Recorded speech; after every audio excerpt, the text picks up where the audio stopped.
জালিয়াতির আশ্রয়ে ফুলবাড়িয়ায় রেলের 4 একর জমি বেদখল। মালিকানা দাবি 96 জনের। মামলার বেড়াজালে অসহায় রেল কর্তৃপক্ষ।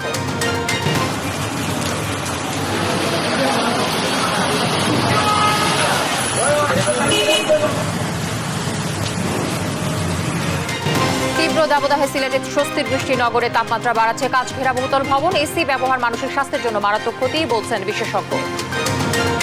মধ্যরাতে রাজধানীর সীমান্ত স্কয়ার শপিং মলে আগুন। ফায়ার সার্ভিসের 2 ঘন্টার চেষ্টায় নিয়ন্ত্রণে, তদন্ত শেষে জানা যাবে কারণ, ক্ষয়ক্ষতি। রাতের ঢাকার প্রধান সড়কে অবাধে দাপিয়ে বেড়াচ্ছে অবৈধ ব্যাটারি চালিত অটোরিকশা। বেপরোয়া গতির কারণে প্রায়ই ঘটছে দুর্ঘটনা। এবং বিনা ভোটে জয় গণতন্ত্রের জন্য অমঙ্গলজনক বলছে আওয়ামী লীগ। উপজেলায় অংশ নেয়া 73 নেতাকে বহিষ্কার করল বিএনপি।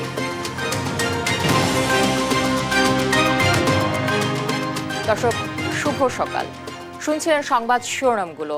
সংবাদ সকালে আপনাদের সঙ্গে রয়েছে আমি তানজিয়া চৌধুরী। 50 বছর ব্যবধানে জাল জালিয়াতির মাধ্যমে রাজধানীর ফুলবাড়িয়া রেলওয়ে স্টেশনের 3.94 একর জমি গিলে ফেলেছে প্রভাবশালী চক্র। দখলদার চক্র সরকারি এ জমি বিক্রি করেছে 96 জনের কাছে, যার বড় অংশরই মালিকানায় ক্ষমতাসীন দলের এক নারী নেত্রী। মামলার বেড়াজালে শত কোটি টাকা মূল্যের এ জমি উদ্ধারে অনেকটাই অসহায় রেল কর্তৃপক্ষ। শাহাদাত নিশাদের অনুসন্ধানী রিপোর্টের আজ থাকছে প্রথম পর্ব। ক্যামেরায় ছিলেন মতিউর রহমান জন। 104 বছর আগে ঢাকার ফুলবাড়িয়ায় রেলওয়ে স্টেশন তৈরির জন্য এখানকার আশেপাশের জমি অধিগ্রহণ করে ব্রিটিশ সরকার। দেশভাগের অনেক পরে 1968 সালে ফুলবাড়িয়া থেকে রেলওয়ে স্টেশন স্থানান্তর করা হয় কমলাপুরে। আর তখনই ফুলবাড়িয়ার সরকারি জমিতে নজর পড়ে দখলদার চক্রের। ভুয়া দলিল বানিয়ে রমনা মৌজার 3.97 একর জমি দখলে নেয় একটি চক্র। রেল কর্তৃপক্ষ বলছে, আনন্দবাজার এলাকার 3.97 একর জমির মধ্যে 1.10 একর বণিক সমিতিকে বরাদ্দ দেওয়া হয়। ঘটনা এখানেই শেষ নয়। রেলের জমি দখলের পর 1974 সালে উল্টো রেলওয়ে কর্তৃপক্ষের বিরুদ্ধে 2.87 একর জমি দখলের অভিযোগ তুলে মামলা ঠুকে দেন মির্জা আশরাফ নামে এক ব্যক্তি। বারবার এই সরকারি জমি উচ্ছেদে গিয়েও লাভের লাভ কিছুই হয়নি, বরং এ পর্যন্ত রেলওয়ের বিরুদ্ধে উল্টো মামলা হয়েছে 21টি। এর মধ্যে 19টির রায় রেলওয়ের পক্ষে গেলেও জমি উদ্ধারে ব্যর্থ রেল কর্তৃপক্ষ। মির্জা আশরাফের দখলে থাকা অবস্থায় এ জমি দেখাশোনা করতেন সিরাজুল নামে এক ব্যক্তি, যেখান থেকে দখলের সূত্রপাত। পরে ছলচাতুরি করে জমির মালিক বনে যান তিনিও। আশরাফ ও সিরাজের মাধ্যমেই অন্তত 96 জনের কাছে হাত বদল হয়েছে সরকারি এই জমি। বাড়ি নির্মাণের পাশাপাশি অনেকে এখানে গড়েছেন মার্কেটও। আমরা সিরাজ সাহেবের কাছ থেকে কিনে নিচ্ছি। আমাদের বাড়ি ঘর দুয়ার থাকতে দেয় না, এমন করে ভাঙ্গা চুরা দিত রেলের আলা। এই জিআইবিটি একটা রেলওয়ে ঝামেলা করে আর কি। এই জিআইবিটি একটা মামলা আছে রেলওয়ের সাথে। আপনার বাবা মির্জা আশরাফের বাপের সম্পত্তি ওনার থেকে আমরা ওনার সন্তানের থেকে আমরা মির্জা আশরাফের থেকে কিনে নিচ্ছি। বর্তমানে দখলদারদের নেতৃত্বে রয়েছেন সিরাজের মেয়ে এবং বহিষ্কৃত আওয়ামী লীগ নেত্রী ও দক্ষিণ সিটির কাউন্সিলর সৈয়দা রোকসানা ইসলাম চামেলি। দখলকৃত জায়গার বেশিরভাগই দখলে রেখেছেন চামেলির পরিবার। স্বাধীনতার এত বছরেও কেন উদ্ধার সম্ভব হয়নি সরকারি এ জমি, এমন প্রশ্ন ছিল রেলপথ মন্ত্রণালয়ের কাছে। রেলওয়ের মহাপরিচালক দেশ টিভিকে জানান, দখলকৃত জমি উদ্ধারে অভিযান চলছে। সরকারি প্রতিষ্ঠান না বাইরের লোক দখল করে আছে, এগুলো উচ্ছেদের যে প্রক্রিয়া, সেই প্রক্রিয়ায় আপনার হচ্ছে আমাদের যে কার্যক্রম সেটা তো আছে। পাশাপাশি নীতিমালা যেটা আছে, সেই নীতিমালাটাকে নতুন করে আরেকটু ভালো নীতিমালা তৈরি করারও কাজ প্রায় শেষ পর্যায়ে আছে। আমাদের একটা সফটওয়্যার আমরা ইতিমধ্যে ডেভেলপ করেছি, যেখানে টোটাল ভূমি কি, কারা কারা ব্যবহার করছে, কতটুকু ব্যবহার করছে, বৈধ অবৈধ ডিটেলসটা একটা সফটওয়্যারের মধ্যে, যেটা আমরা পাইলট প্রজেক্ট হিসেবে লালমোহনিয়া ডিভিশনে বাস্তবায়ন করেছি। আর সারা বাংলাদেশ রেলওয়েতে আমরা সহসা এটা বাস্তবায়ন করব। এর আগে আনন্দবাজার রেলের জমি উদ্ধারে 2007 ও 2011 সালে অভিযান চালালেও দখলদারদের বাধার মুখে পড়ে ফিরে আসতে হয়েছে রেলওয়ে কর্তৃপক্ষকে। শাহাদাত নিশাদ, দেশ টিভি, ঢাকা। তীব্র দাবদাহে পুড়ছে সারা দেশ। ঢাকায় 75 বছরের রেকর্ড ভেঙেছে এবারের তাপপ্রবাহ। তীব্র গরমে অতিষ্ঠ জনজীবন। রিকশা চালক, দিনমজুর সহ কর্মজীবী মানুষের ভোগান্তির শেষ নেই। গরম থেকে বাঁচতে জিরিয়ে নিচ্ছেন অনেকে। প্রচণ্ড তাপদাহের পর কিছুটা স্বস্তির খবর দিয়েছে আবহাওয়া অফিস। 2 থেকে 5 মে কালবৈশাখী ঝড় ও বজ্রসহ বৃষ্টির পূর্বাভাস মিলেছে। এর আগ পর্যন্ত হিট অ্যালার্ট অব্যাহত থাকতে পারে বলে জানিয়েছেন আবহাওয়া বিভাগ। তীব্র তাপপ্রবাহের মধ্যে আবহাওয়ার এমন পূর্বাভাসে কিছুটা স্বস্তির আশায় সাধারণ মানুষ।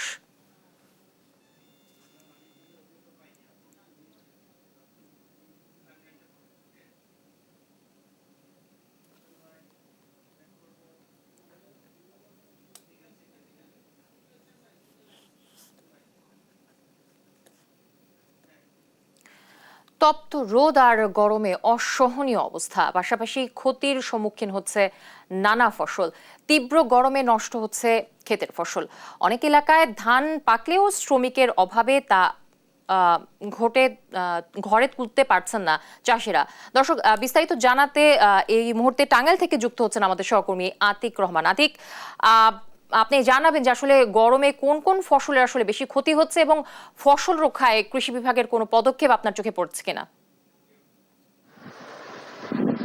ধন্যবাদ জ্যোতি। আপনি জানেন যে দেশ জুড়ে কিন্তু ব্যাপক তাপদাহ চলছে এবং গরমে কিন্তু অনেকটাই যে কৃষিতে কিন্তু ব্যাপকভাবে প্রভাব পড়েছে এবং আপনি জানেন যে বিশেষ করে বড় ধান এবার কিন্তু সবচাইতে বেশি ক্ষতি হচ্ছে এবং যারা কৃষকরা রয়েছেন তারা কিন্তু বলছেন যে অতিরিক্ত গরমের কারণে এই বোরো ধান কিন্তু অনেকটাই যে চিটা হওয়ার কিন্তু আশঙ্কা বেশি রয়েছে এবং অতিরিক্ত এই রোদের যে তাপ, এই তাপের কারণে কিন্তু অনেক ধান কিন্তু মরে যাচ্ছে এবং বিশেষ করে আসলে এই যে পানি সরবরাহ না হওয়ার কারণে কিন্তু আরো বেশি ধানের জন্য ক্ষতি হয়েছে। একদিকে যেমন অনেকটাই তাপদাহ, অন্যদিকে ব্যাপক পরিমাণ কিন্তু লোডশেডিং এর কারণে এই মুহূর্তে কিন্তু সেটি কিন্তু আরো বেশি ক্ষতি হচ্ছে এবং আপনি জানেন যে এক সপ্তাহের মধ্যে আসলে ধান কাটা শুরু হবে এবং এই গরমে কিন্তু আসলে ধান কাটার যে শ্রমিক, সেই শ্রমিকগুলো কিন্তু পাওয়াও কিন্তু অনেকটাই দুষ্কর রয়েছে এবং এর সাথে বিশেষ করে জানেন যে লিচু, আম এবং কাঁঠাল, এই ফসলেও কিন্তু অনেকটাই ক্ষতির মধ্যে পড়েছে। বিশেষ করে এই আম এবং যে লিচু, এগুলো কিন্তু আসলে অনেকটাই মরে পড়ে যাচ্ছে এবং বিশেষ করে বৃষ্টি হওয়ার না কারণেও কিন্তু অনেকটাই এই ফল কিন্তু মানে টিকাই কিন্তু অনেকটাই দুষ্কর হয়ে যাচ্ছে। তো সব মিলিয়ে বলা চলে যে আসলে আপনি জানেন যে বড় ধান কিন্তু ইতিমধ্যেই এই কাটা শুরু হয়েছে এবং এই ধান কাটার কিন্তু অনেকটাই শ্রমিক না পাওয়ার একটি শঙ্কা রয়েছে এবং আপনি জানেন যে অতিরিক্ত গরমের কারণে অনেকটাই যারা শ্রমিক রয়েছেন তারা কিন্তু আসলে খেতে কিন্তু নামার সাহস পাচ্ছেন না, কারণ এই অতিরিক্ত গরমের কারণে অনেকটাই যারা অসুখ বিসুখের মধ্যে কিন্তু তাদের পড়তে হয়েছে। আমরা একটু কথা বলবো এখানকার কৃষকদের সাথে, মানে কি অবস্থা এই যে গরমের কারণে আসলে ধানের কি ক্ষতি হচ্ছে? গরমের কারণে দেখুন ধান বেলা ক্ষতি হইতেছে, বহুত ক্ষতি। এই গরমের কারণে শীষের হবে পানির জন্য মারা গেতেছে, সবে মিলে মানে বহুত ক্ষতি হইতেছে। লোডশেডিং দেওয়াতে আরো বেশি ক্ষতি হইতেছে। উপরে তো পানি নাই, বৃষ্টি নাই, কোনো নাই। এই লোডশেডিং দিয়া আরো যে গোড়ার মধ্যে পানি পাবো ধানে, অতিরিক্ত লোডশেডিং চলছে, এই হইতেছে না, পানি পাইতেছি না। জি, তো আসলে তারা বলছেন যে এই তাপদাহ এবং গরম একদিকে এবং অন্যদিকে হচ্ছে লোডশেডিং, এর কারণে আসলে বড় ধানের কিন্তু ব্যাপক পরিমাণ ক্ষতি হয়েছে। তো এই ছিল আমার কাছে সর্বশেষ। আমাদের আরেক সহকর্মী রয়েছেন আলিম, সেখান থেকে মানিকগঞ্জের আলিম, সেখান থেকে জানাবেন তাপদাহ নিয়ে কৃষির সমস্যা। আলিম। ধন্যবাদ আতিক। আমরা শুনছিলাম টাঙ্গাইলের যে খরতাপে কৃষকের যে ক্ষতি, সে খবর। আমরা এই যে মানিকগঞ্জের খবর জানাচ্ছি, তাহলে বলতে হয় যে মানিকগঞ্জের এই তীব্র খরতাপে অনেক কৃষি জমি কিন্তু পতিত রয়ে গেছে, যে যারা কৃষকরা এই ফসল ফলাতে পারছেন না এবং এই অতি গরমের কারণে তারা মাঠে যেতে পারছেন না। এছাড়া যে জমিগুলো চাষ হয়েছে, যে সবজি, ধান, ভুট্টা, যে ফসলগুলো ফলেছে, সেগুলো কিন্তু এই তীব্র খরতাপে কিন্তু এই ফসলগুলোর ক্ষতি হয়েছে এবং যে মানিকগঞ্জের যে কৃষি জমি যে সবজি চাষে বিখ্যাত এবং যে মরিচ চাষ হয়, সেই মরিচ চাষের বিশেষ মরিচের ক্ষেতগুলো একেবারে পুড়ে গেছে এবং যে সবজি, শসা, ঝিঙ্গা, করলা, পটল যে সবজিগুলো রয়েছে সবজি ক্ষেতগুলো একদম পাতা কুকড়িয়ে মরে গিয়েছে এবং অনেক ফসলি জমি কিন্তু পতিত রয়েছে। আমরা কৃষকদের সাথে কথা বলেছি, কৃষকরা যেটি বলছেন যে এই খরতাপের কারণে লোডশেডিং এর কারণে তারা যে ডিপ মেশিন এবং চ্যালো মেশিন দিয়ে যে পানি সেচের ব্যবস্থা করেছিল সেটিও কিন্তু তারা ঠিক মতো চালাতে পারছেন না বলে অনেকটাই ক্ষতির সম্মুখীন হচ্ছেন। এছাড়া যে বুরু ধানের যে বিষয়টি রয়েছে, বুরু ধানের চাষে কিন্তু তারা একটা শঙ্কায় রয়েছে বলে কৃষকরা জানিয়েছে। আমরা এখন কথা বলবো একজন কৃষকের সাথে যে এই তীব্র খরতাপে আপনাদের আসলে কি কি সমস্যা হচ্ছে এবং কি কি ক্ষতির সম্মুখীন হয়েছেন? আমাকেও এই যে ধান নষ্ট হয়ে যাবে নিছে, আবার জাংলা ক্ষেত নষ্ট হয়ে যাইতেছে, এই ক্ষেত বোনা পারতাছি না, অনেক সমস্যা। আমাকে বৃষ্টি বাদল নাই, চোখে বাইরাম যাইতেছে না, অনেক দিকে সমস্যা, কিছু বুঝতেছি না। ধন্যবাদ আপনাকে। যদি যেমনটি শুনছিলেন যে কৃষকরা বলছেন যে এই খরতাপের কারণে তারা অনেক জমি চাষাবাদ করতে পারছেন না। এছাড়া তারা আরো যেটি বলছেন যে শ্রমজীবীরা মাঠে কাজ করেন অনেকে হিট স্ট্রোকে আক্রান্ত হয়ে কিন্তু সদর হাসপাতাল সহ বিভিন্ন হাসপাতালে চিকিৎসাধীন রয়েছেন। তো সব মিলে বলা যায় যে এই তীব্র খরতাপে তাপদাহ যদি না কমে সেক্ষেত্রে কৃষি সম্প্রসারণ অধিদপ্তরের কর্মকর্তা রয়েছেন, তিনি বলেছেন যে এই খরতাপ যদি আগামী 3-4 দিন না কমে তাহলে কৃষকের অনেক ফসল নষ্ট হয়ে যাবে বলে জানিয়েছে। জ্যোতি, এই ছিল মানিকগঞ্জে আমার কাছ থেকে খরতাপে কৃষি জমির সর্বশেষ খবর। মানিকগঞ্জ থেকে আব্দুল আলিম এবং আমাদের আরেক সহকর্মী টাঙ্গাইল থেকে আতিক রহমান যুক্ত হয়েছিলেন। তীব্র গরমে অতিষ্ঠ জনজীবনে বৃষ্টির আশায় মানুষ। তীব্র দাবদাহে অবশেষে স্বস্তির বৃষ্টি হয়েছে সিলেটে। শুক্রবার রাত 10টা থেকে 12:30 পর্যন্ত টানা ভারী বর্ষণে ভোগান্তিতে পড়েন। বৃষ্টি কিছুটা কমে এলে গন্তব্যে রওনা করে বিভিন্ন স্থানে আটকে পড়া মানুষ। তীব্র গরমে এমন বৃষ্টিতে স্বস্তি জানায় সিলেটবাসী। দেশের অন্যান্য অঞ্চলের চেয়ে গাছপালা, পাহাড়ি বনাঞ্চল এখনও টিকে থাকায় সিলেটের তাপমাত্রা কম, পাশাপাশি প্রতিদিনই থেকে থেকে দেখা মিলছে বৃষ্টির।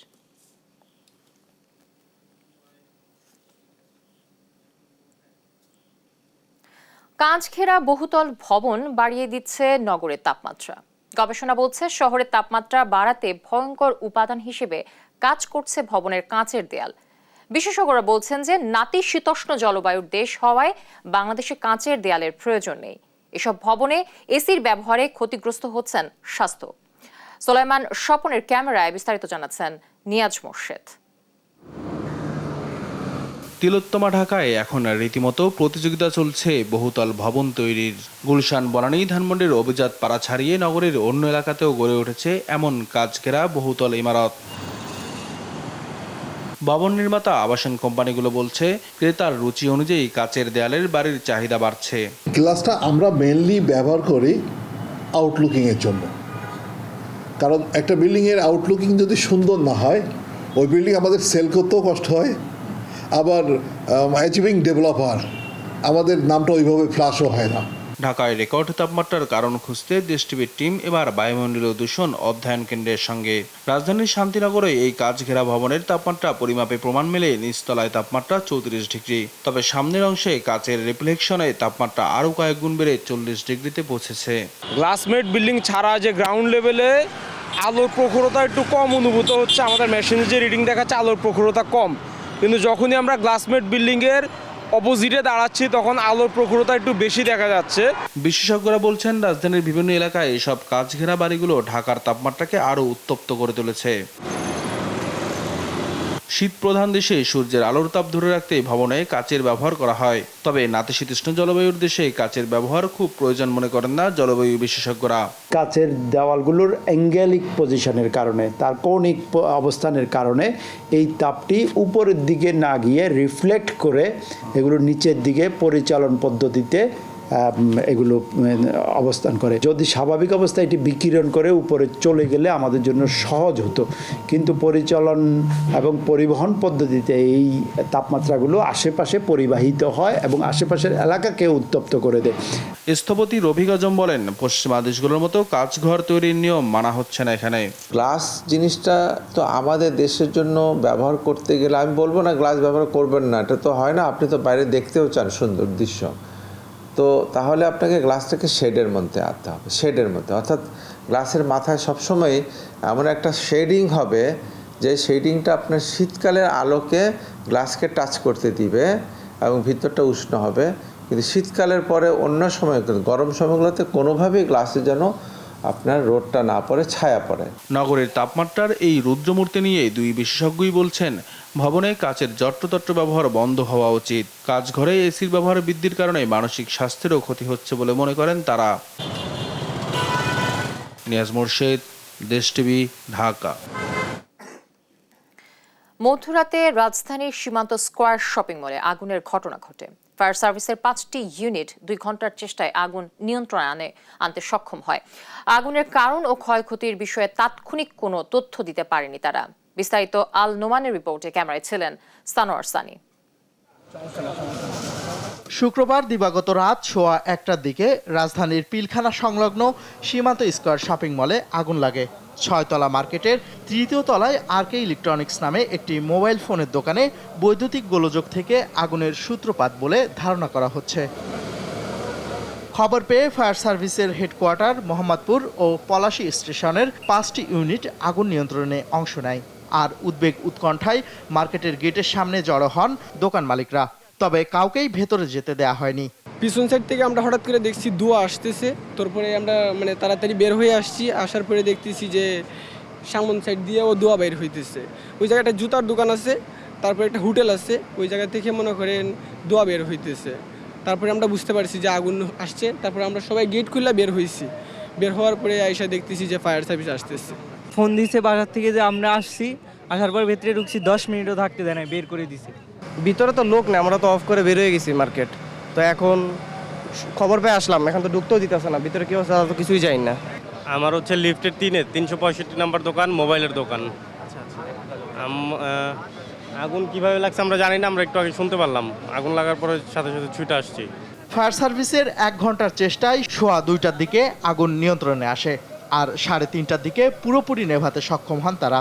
আগুনে কোনো হতাহতের খবর পাওয়া যায়নি, তবে কি পরিমাণ ক্ষয়ক্ষতি হয়েছে তা তদন্ত সাপেক্ষে জানাবে ফায়ার সার্ভিস। ধারণা করছি বৈদ্যুতিক গোলযোগ থেকে আগুনের সূত্রপাত হতে পারে।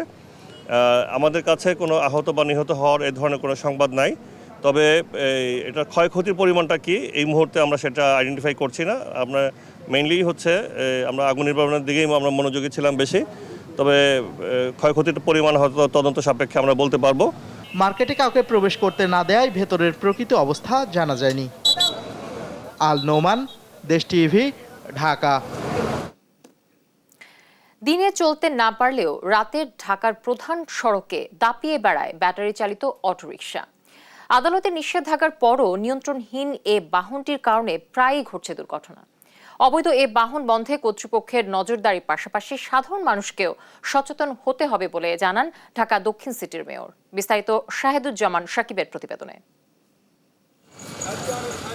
বিদ্যুতের অপচয় রোধ ও দুর্ঘটনার ঝুঁকি এড়াতে ব্যাটারি চালিত অটোরিকশা অবৈধ ঘোষণা করা হলেও ঢাকার রাস্তায় বন্ধ হয়নি 3 চাকার এসব অবৈধ বাহন। সিটি কর্পোরেশন কিংবা ট্রাফিক পুলিশের ভয়ে দিনের বেলা মহাসড়কে উঠতে না পারলেও রাত বাড়ার সাথে সাথে মহাসড়ক চলে যায় অটোরিকশার দখলে। প্রেশার কম পড়ে বা অটোরিকশা চালাতে একটু ভালো লাগে আর কি, পরিশ্রমটা কম হয়।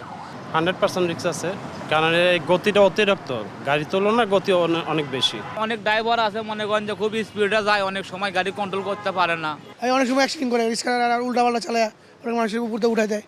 রাস্তায় উঠতে পুলিশ ও স্থানীয়দের চাঁদা দিতে হয়, এজন্য কোথাও কেউ বাধা দেয় না বলে জানান রিক্সা চালকরা। এলাকায় নেতারা কাট দেয়, কাটের বিনিময়ে চলে। নেক্সট টাইম দেখা যাচ্ছে যে আবার এটার সাথে বড় বড় টিআই নেতারা জড়িত আছে। অবৈধ এ বাহন বন্ধে দায়িত্বশীল প্রতিষ্ঠানের ব্যবস্থা নেওয়ার পাশাপাশি সাধারণ মানুষকে অটোরিকশা ব্যবহার না করার পরামর্শ দেন ঢাকা দক্ষিণ সিটির মেয়র।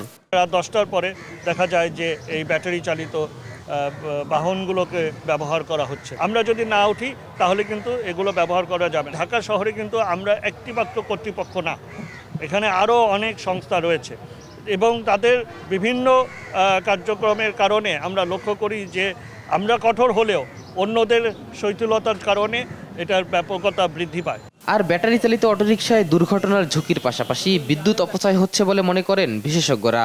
ব্যাটারি চালিত যে রিক্সাগুলো চলছে এগুলো একদিক দিয়ে অবৈধ, অন্য দিক দিয়ে হচ্ছে যে এগুলো অসংখ্য, মানে নির্দিষ্ট কোনো সংখ্যা কিন্তু নাই। এবং দ্বিতীয়টা হচ্ছে যে এগুলো দুর্ঘটনার ঝুঁকি যেমন বাড়াচ্ছে, কারণ ব্রেকিং সিস্টেম ভালো না এবং যারা চালাচ্ছে তারাও আসলে সচেতনভাবে চালাচ্ছে না। এবং দুই হচ্ছে যে বিশৃঙ্খলা তৈরি করছে এবং সবচেয়ে বড় ব্যাপার যেটা রাষ্ট্রীয় যে বিদ্যুৎ আমাদের, সেই বিদ্যুতে কিন্তু অপচয় করছে তারা। মহাসড়কে অটোরিকশা চলাচল বন্ধে সবার আগে এসব বাহন প্রস্তুতকারী প্রতিষ্ঠানগুলো বন্ধ করারও পরামর্শ দেন এই বিশেষজ্ঞ। শাহিদুজ্জামান সাকিব, দেশ টিভি, ঢাকা। এ পর্যায়ের সংবাদ সকালে আরও যা থাকছে।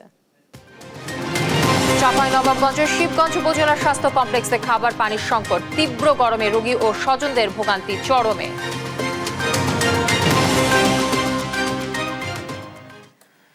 উপজেলা নির্বাচনে বিনা ভোটে জয়ী হওয়া গণতন্ত্রের জন্য মঙ্গলজনক নয় বলে মনে করছে আওয়ামী লীগ। নেতারা বলছেন পরবর্তী ধাপের নির্বাচনে যেন এমনটা না ঘটে সেদিকে খেয়াল রাখবেন তারা। পাশাপাশি ভোটারদের কেন্দ্রে আনতে নানামুখী কর্মসূচিও থাকছে দলের পক্ষ থেকে। লক্ষ্য জাতীয় নির্বাচনের মতো উপজেলা নির্বাচনেও ভোটারদের অংশগ্রহণ বাড়ানো। আর এজন্যই প্রতীক না দিয়ে প্রার্থিতা উন্মুক্ত রাখা হয়েছে। জয় যাদব জানাচ্ছেন বিস্তারিত।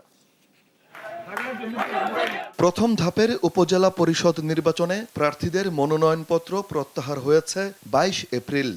8 মে 150 উপজেলায় ভোটের তারিখ থাকলেও এরই মধ্যে 26 জন চেয়ারম্যান, ভাইস চেয়ারম্যান ও মহিলা ভাইস চেয়ারম্যান বিনা প্রতিদ্বন্দ্বিতায় নির্বাচিত হয়েছেন।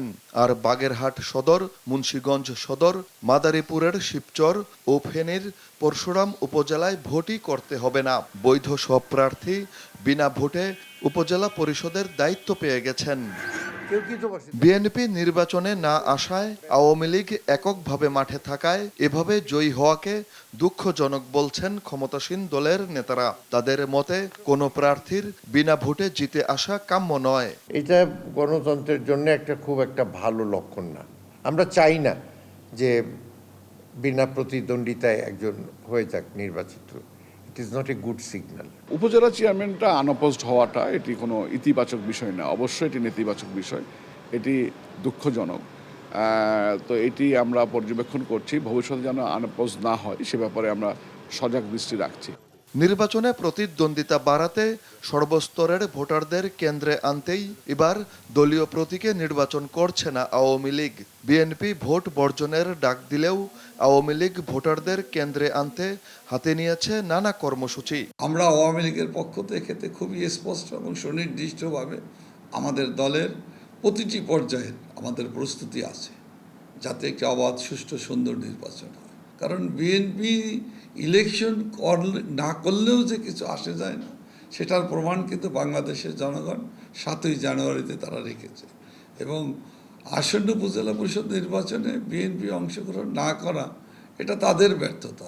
আমরা চাচ্ছি যে যতদূর সম্ভব যাতে জাতীয় নির্বাচনের মতন এই উপজেলা নির্বাচনে যাতে অংশগ্রহণ ভালো থাকে, সেটার জন্যই আমরা এই গরমের ভিতরে আমরা এই হ্যান্ডবিল দিচ্ছি, সব জেলায় জেলায় দিচ্ছি, সব উপজেলায় উপজেলায় দিচ্ছি, যাতে নৌকার যারা লোকজন তারা যাতে বুঝে যে নৌকার পক্ষ থেকে আমরা চাই যে সব ভোটাররা ভোট দিক। স্থানীয় সরকার নির্বাচনের নানামুখী বাস্তবতা রয়েছে। নেতারা মনে করছেন প্রতীক না পেলেও উপজেলা পরিষদে দলের পোর খাওয়া ত্যাগী নেতারা বিজয়ী হলে তৃণমূলে সাংগঠনিক সুফল পাবে আওয়ামী লীগ। তারা নির্বাচিত হোক, এটা আমরা চাই। জয় যাদব, দেশ টিভি, ঢাকা। আমরা চাই দলীয় সিদ্ধান্তের বাইরে উপজেলা নির্বাচনে অংশ নেয় দলের 73 নেতাকে বহিষ্কার করেছে বিএনপি। নেতারা বলছেন যে দলের সিদ্ধান্তের বাইরে যে যাবে তার বিরুদ্ধে নেওয়া হবে ব্যবস্থা। বিস্তারিত সাইফুল রিপনের প্রতিবেদনে। দলীয় সিদ্ধান্তের বাইরে গিয়ে আগামী 8 মে অনুষ্ঠেয় প্রথম ধাপের উপজেলা নির্বাচনে অংশ নেয় দলের প্রাথমিক পদসহ সব পদ থেকে 73 নেতাকে বহিষ্কার করেছে বিএনপি।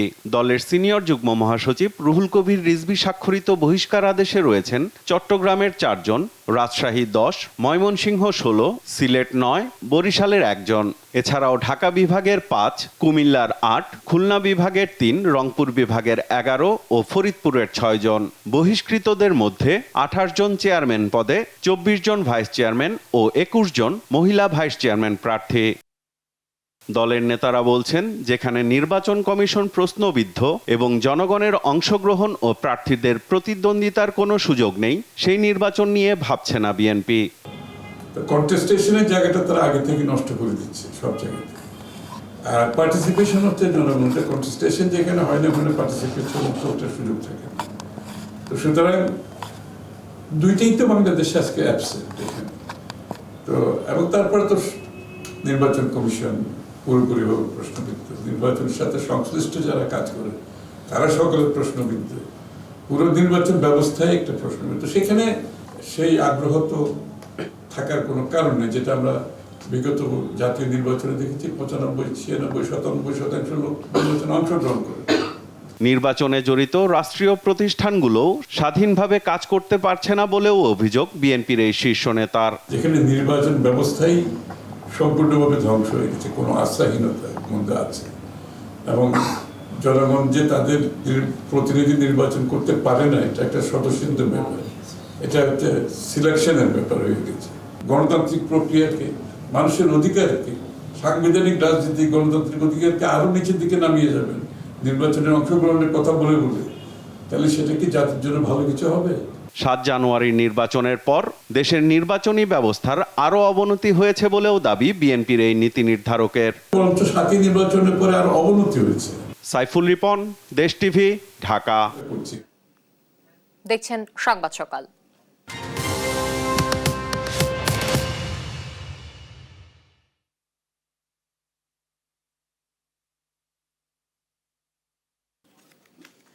চাঁপাইনবাবগঞ্জের শিবগঞ্জ উপজেলা স্বাস্থ্য কমপ্লেক্সে তীব্র তাপদাহ ও ভ্যাপসা গরমে খাবার পানির সংকট দেখা দিয়েছে। এতে চরম ভোগান্তি পোহাতে হচ্ছে সেবা নিতে আসা রোগী ও তাদের স্বজনদের। অভিযোগ রয়েছে কর্তৃপক্ষের অবহেলায় হাসপাতালের ভেতরে বসানো 3টি টিউবওয়েল দীর্ঘদিন ধরে অকেজো হয়ে আছে। তবে হাসপাতালে পানি সংকট নেই বলে দাবি কর্তৃপক্ষের। চাঁপাইনবাবগঞ্জ থেকে তারেক রহমানের পাঠানো তথ্য ও চিত্রে ডেস্ক রিপোর্ট। চাঁপাইনবাবগঞ্জের শিবগঞ্জ 50 শয্যা বিশিষ্ট স্বাস্থ্য কমপ্লেক্স। টানা দাবদাহে এই স্বাস্থ্য কমপ্লেক্সে পুরুষ ওয়ার্ডের ফিল্টারটি অকেজো পড়ে রয়েছে। এছাড়া মহিলা ওয়ার্ডের ফিল্টার থেকে ময়লাযুক্ত পানি বের হয়, রোগী ও স্বজনরা তা ব্যবহার করতে পারছেন না। হাসপাতালে ভর্তি শতাধিক রোগীর বিশুদ্ধ পানির চাহিদা মেটাতে হিমশিম খাচ্ছেন স্বজনেরা। তাই বাধ্য হয়ে হাসপাতালের বাইরে গিয়ে দূর থেকে পানি আনতে হচ্ছে তাদের। বিশুদ্ধ পানির সংকটে রাতে বাধ্য হয়ে অনেক রোগীকে ট্যাপের নোংরা পানি পান করতে হচ্ছে। পুরুষ ওয়ার্ডের ফিল্টার অকেজো পড়ে থাকায় খাবার পানি আনতে হচ্ছে দূর থেকে। রাস্তায় যানজট পেরিয়ে পানি সংগ্রহে ভোগান্তি শেষ নেই রোগী ও স্বজনদের। খাবার যে পানি, বিশুদ্ধ পানিটা সেটা আমি পাই না হাসপাতালের ভিতরে, হাসপাতালের বাইরে থেকে আনা লাগছে। পানি পল্লীবিদ্যুৎ থেকে নিয়ে আসছে, আর এখানে ফিল্টারের পানিগুলো ময়লা ধরে যাচ্ছে, খাইতে পারছি না, আমরা পল্লীবিদ্যুৎ যেতে হচ্ছে। পানি পাওয়া যাচ্ছে না, বাইরে থেকে পানি নিয়ে আসছে। কালকে এবং পরশু দিন আমি পিডিপি অফিসের ভিতর থেকে যে ওখানে পানি এনেছি 2 থেকে 4 বার। তবে পানি সংকটের বিষয়টি অস্বীকার করে ফিল্টার থেকে পানি ব্যবহারের কথা জানান এই কর্মকর্তা। এখন বর্তমান থেকে মানুষের ফিল্টারে পানি 2-3 দিনের মধ্যে উনি একটা দ্বিতীয় জলের ব্যবস্থা করে দিবেন। পানি সংকটের বিষয়ে খোঁজ নিয়ে দ্রুত ব্যবস্থা নেওয়ার কথা জানিয়েছেন উপজেলা প্রশাসন। এই বিষয়ে আসলে উপজেলা স্বাস্থ্য কর্মকর্তা বা তার দপ্তরে কেউ এখনো আমাকে এইভাবে জানাই নাই। আমরা জেনে অবশ্যই কি করণীয় তার সাথে বসে আমরা ব্যবস্থা নেব। তীব্র তাপদাহে হাসপাতালে দ্রুত পানির সংকট নিরসন হবে এমনটাই প্রত্যাশা রোগী ও স্বজনদের। নিউজ ডেস্ক, দেশ টিভি। ক্ষমতা পাওয়ার জন্য বিএনপি বিদেশি প্রভুদের দাসত্ব করে বলে মন্তব্য করেছেন আওয়ামী লীগ সাধারণ সম্পাদক ওবায়দুল কাদের। সকালে 3 নেতার মাঝারে সাংবাদিকদের এ কথা বলেন তিনি। এর আগে শেরেবাংলা একে ফজলুল হকের 62তম মৃত্যুবার্ষিকী উপলক্ষে তার সমাধিতে আওয়ামী লীগের সভাপতি প্রধানমন্ত্রী শেখ হাসিনার পক্ষ থেকে ফুল দিয়ে শ্রদ্ধা জানান সাধারণ সম্পাদক। পরে সাংবাদিকদের প্রশ্নের জবাবে তিনি বলেন, বিএনপির ইতিহাসে গণতন্ত্র প্রতিষ্ঠার কোনো নজির নেই। তারা গণতন্ত্রকে হত্যা করেছে, প্রহসনে পরিণত করেছে। গণতান্ত্রিক বিধি বিধানও তারা দলের মধ্যেও কোনোদিন মানেনি।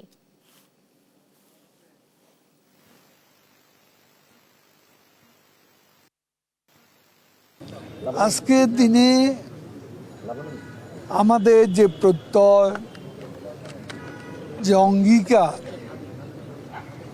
সেটা হচ্ছে যে স্বপ্ন দেখেছিলেন বঙ্গবন্ধু হুসেন, শহীদ সোহরাওয়ার্দী, মাওলানা ভাসানী, শেরে বাংলায় কে ফজলুল হক অসাম্প্রদায়িক বাংলাদেশ গঠন। আজকে আমরা বঙ্গবন্ধু কন্যা শেখ হাসিনার নেতৃত্বে লড়ে যাচ্ছি অসাম্প্রদায়িক মানবিক বাংলাদেশ গড়ে তুলতে, এবং সেটাই শেরে বাংলার স্বপ্ন এবং আমাদের আজকের অঙ্গীকার। নির্মাণের ৩ বছরেই বিলীনের পথে ভোলার ইলিশা রাজাপুর রক্ষা প্রকল্পের নদীর তীর সংরক্ষণ বাঁধ। গেল বছর বর্ষায় তীব্র ভাঙনের পর এবছরও তালতলী লঞ্চঘাট পয়েন্টে ফের ভাঙন দেখা দিয়েছে। গেল ৩ দিনে সিসি ব্লকের প্রায় 50 মিটার এলাকায় ধসে পড়ছে ব্লক।